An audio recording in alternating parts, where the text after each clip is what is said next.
નમસ્કાર મિત્રો, ગુજરાતી વાર્તામાં તમારું સ્વાગત છે. ચાલો વાર્તાની શરૂઆત કરીએ.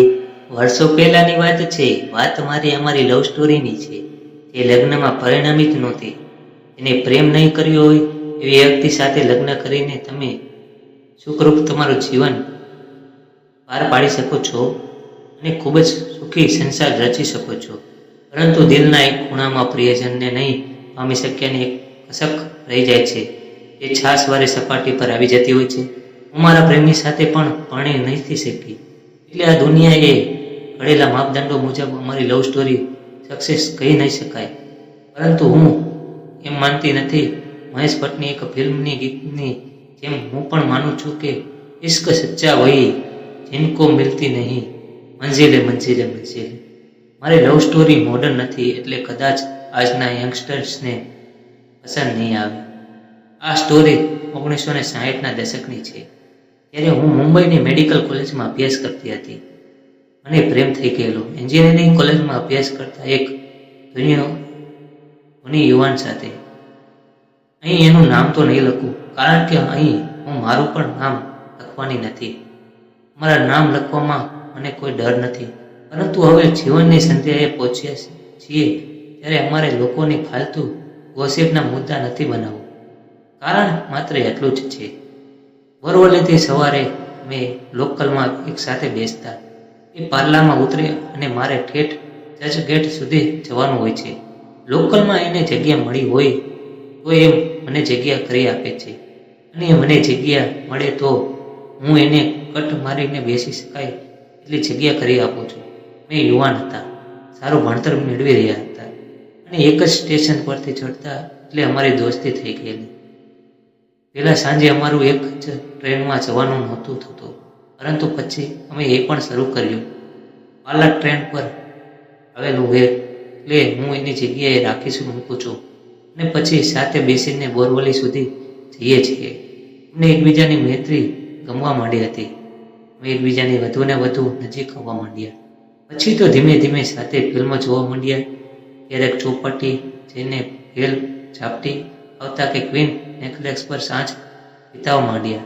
મારા ભણતરને કારણે અમને અમારું ભવિષ્ય અત્યંત સિક્યોર લાગતું હતું, પણ અમારે અમારા પ્રયોજનોને કરવાની તો ઘણા મોટો કોઠો ભેદવાનો હતો. 4 વર્ષના અમારા અફેરમાં ઘરમાં કોઈને અમારા પ્રેમની ગંધ સુરતા જ નહોતી આવી. પરંતુ એમને જાણ કર્યું તો હવે જરૂરી બની ગયું હતું. મારા પ્રેમને આડે જો કોઈ એક બાબત આવતી હોય તો એ બાબત હતી અમારી જ્ઞાતિ અને અમારો પ્રદેશ. હું ગુજરાતી હતી તો એ તો દક્ષિણ ભારતીય. 4 વર્ષના અફેર બાદ મેં જ્યારે મારા પ્રેમ વિશે મારા ઘરે વાત કરી તો મારી માતા ભરાડી ઉઠેલી કે એટલે હવે અમારે મદ્રાસીઓને ભેટ જવાનું. તારે એ મદ્રાસી સાથે પરણવું હોય તો ભણી જા, પણ એક વાતનું ધ્યાન રાખજે. જે માતા તને ડાક્ટર બનાવવા માટે પોતાની બંગડી કાઢી આપી શકતી હોય એ જ માં આત્મહત્યા કરી શકે છે. આ તને ભણતા જ વાલ છે. તું જેવી ભણી કે મારી જાતને હું અગ્નિને હવાલે કરી દઈશ ને પછી મારું પછી મોઢું જોવાય નહીં હતી. માતાના શબ્દો મને અથડાવી ગયેલા. મને એવી વાતે વિશ્વાસ રહેતો હતો કે હું પ્રેમ લગ્ન કરીશ તો મારી માતા તો 100% આત્મહત્યા કરશે જ. પિતા તો મારા પણ વર્ષો પહેલાં મૃત્યુ પામેલા. માતાએ અમને 3 ભાઈ બહેનોને અત્યંત ભીડમાં મોટા કરેલા. હું એના ઋણનો બદલો વળવા માંગતી નહોતી. બીજી તરફ મારા પ્રેમીના ઘરે પણ સ્થિતિ કંઈક એવી જ હતી. તેઓ પણ ગુજરાતીઓ ઘરમાં આવે એની ખિલાફ હતા. એ સમય જ કંઈક એવો હતો જ્યાં તમે આજની જેમ તમારા બાપ સાથે બેસીને પ્રશ્નોનો હલ નહીં આણી શકતા. ત્યારે તો માતા પિતા જ આદેશ આપે એ આખરું સત્ય બની રહેતું. એટલે અમે બંને છૂટા પાડવાનું નક્કી કર્યું. ખૂબ દર્દ સાથે અમે છૂટા પડ્યા.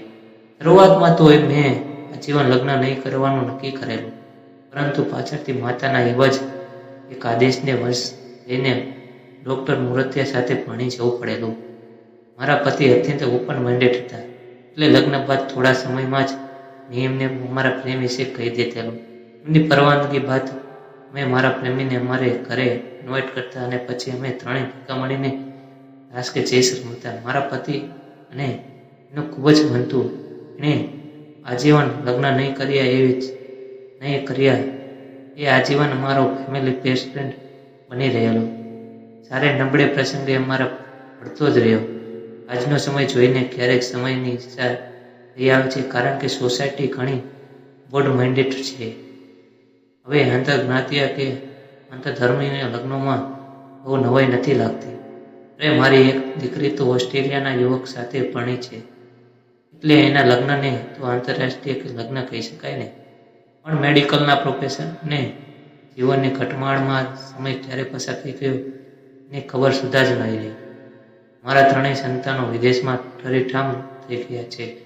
મારા પતિએ પણ 2 વર્ષ પહેલાં દુનિયામાંથી વિદાય લીધી છે. જોકે હજુ પણ મારા ઘરે આવે છે, અથવા તો અમે બંને ક્યાંક બહાર ફરીએ છીએ, સાથે બેસીને વાતો કરીએ છીએ, પુસ્તકો વાંચીએ, ફિલ્મો જોઈએ કે કોઈક સાંજે મન થાય તો બિયરના ગ્લાસ ટકરાવીએ છીએ. પ્રેમી કે પત્ની તરીકે જીવન નહીં માણી શકાય, પણ એ વાતનો અમને બંને રજ છે. પરંતુ મિત્ર તરીકે સાથે જીવન વિતાવી શક્યા છીએ, અને હવે સંધ્યાકાળે એકબીજાનો વધુમાં વધુ સહવાસ માણી શકીએ એનો આનંદ પણ છે.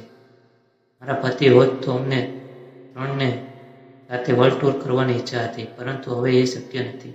અમે 3 સાથે હોત તો અમારી નવરાશનો હજુ કોઈ ઉપયોગ કરી શક્યા હોત. પણ ખરે મારી નિયતમાં અમે એવું લખ્યું છે, નિયતિમાં પણ આવું જ લખ્યું છે.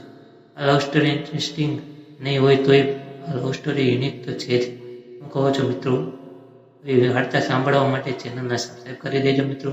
ધન્યવાદ.